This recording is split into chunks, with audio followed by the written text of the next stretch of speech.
আমি সজীব ওয়াজেদ জয় বলছি। আপনারা জানেন এই গত কয়েক সপ্তাহ ধরে আমাদের বাংলাদেশের যে গন্ডগোল সংকট চলছে,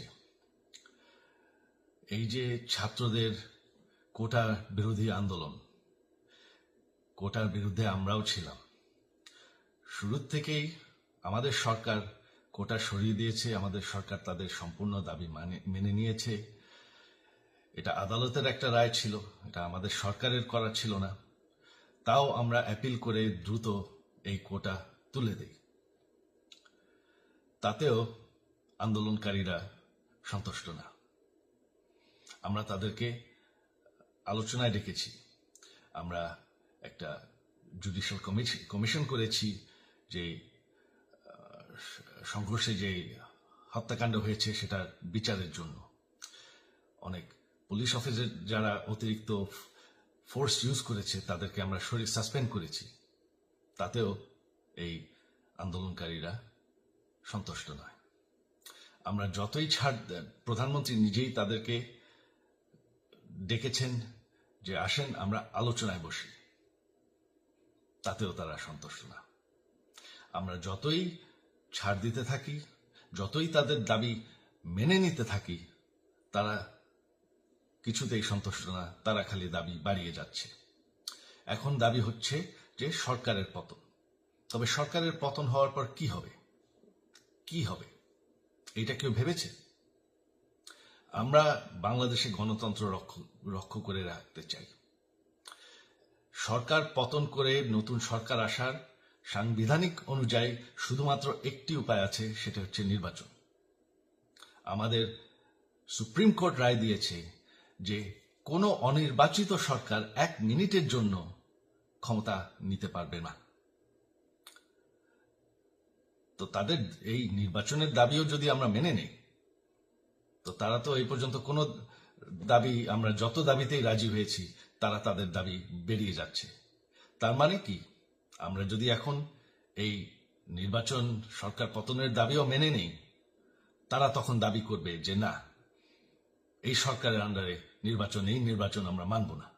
তখন কি হবে এটা কেউ ভেবেছে?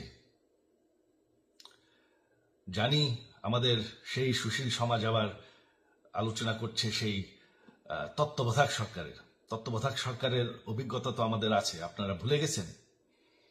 সেই তত্ত্বাবধায়ক সরকারকে নষ্ট করে দেওয়া হয়েছিল বিএনপির আমলে ইলেকশন রিগ করার জন্য। তারপর যখন আরেক তত্ত্বাবধায়ক সরকার আসলো, দেশের কি অবস্থা হয়েছিল।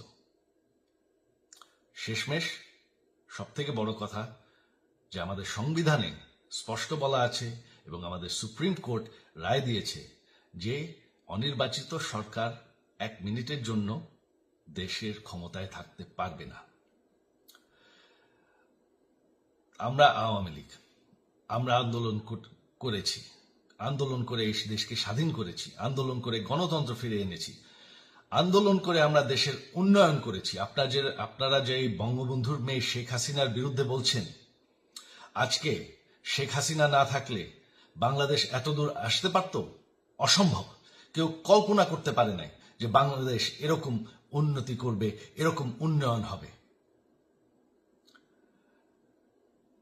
ঠিক আছে, শেখ হাসিনার পর আপনাদের কি হবে সেটা আমারও চিন্তার বিষয় না, আমার পরিবারের আর চিন্তার বিষয় না, আপনারা বুঝবেন। তবে এইভাবে সংঘর্ষ করে, হত্যাকাণ্ড করে ক্ষমতা দখল করা যাবে না। এটা আর আন্দোলন না। যখন পুলিশ হত্যা করা হচ্ছে, নিরীহ মানুষের উপর হত্যাকাণ্ড চলছে, মানুষের বাসায় আগুন দেওয়া হচ্ছে, জার্নালিস্টদেরকে হত্যা করা হচ্ছে, এটা হয়ে গেছে সন্ত্রাস। আর সন্ত্রাস মোকাবেলা শুধুমাত্র একটি ভাবে করা যায়। আমার অনুরোধ, আমাদের ল এনফোর্সমেন্ট, আমরা অনেক ধৈর্য ধরেছি, তবে এখন আর এটা সহ্য করা যাবে না। ল এনফোর্সমেন্ট এজেন্সি, বিজিবি এবং কি আমাদের মিলিটারির প্রতি আমার আহ্বান যে আপনাদের দায়িত্ব হচ্ছে আমাদের দেশের মানুষকে নিরাপদ রাখা। এবং আমাদের দেশকে নিরাপদ রাখা, আমাদের দেশের সংবিধানকে নিরাপদ রাখা, সংবিধানকে রক্ষা করা। তার মানে 1 মিনিটের জন্য কোনো অনির্বাচিত সরকার আমাদের ক্ষমতায় আসতে দিবেন না। এটা হচ্ছে আপনাদের দায়িত্ব, কারণ সেইটা হলে আমরা আবার পাকিস্তানের মতন হয়ে যাব। আমাদের যেই যে 15 বছরের উন্নয়ন সব শেষ হয়ে যাবে। বাংলাদেশ এর থেকে আর কোনোদিন ফিরে আসবে না। আমিও সেটা চাই না, আপনারাও সেটা চান না। আমি সজীব ওয়াজের জয় যতদিন আমার পক্ষে সম্ভব আমি সেটা হতে দেব না। জয় বাংলা, জয় বঙ্গবন্ধু।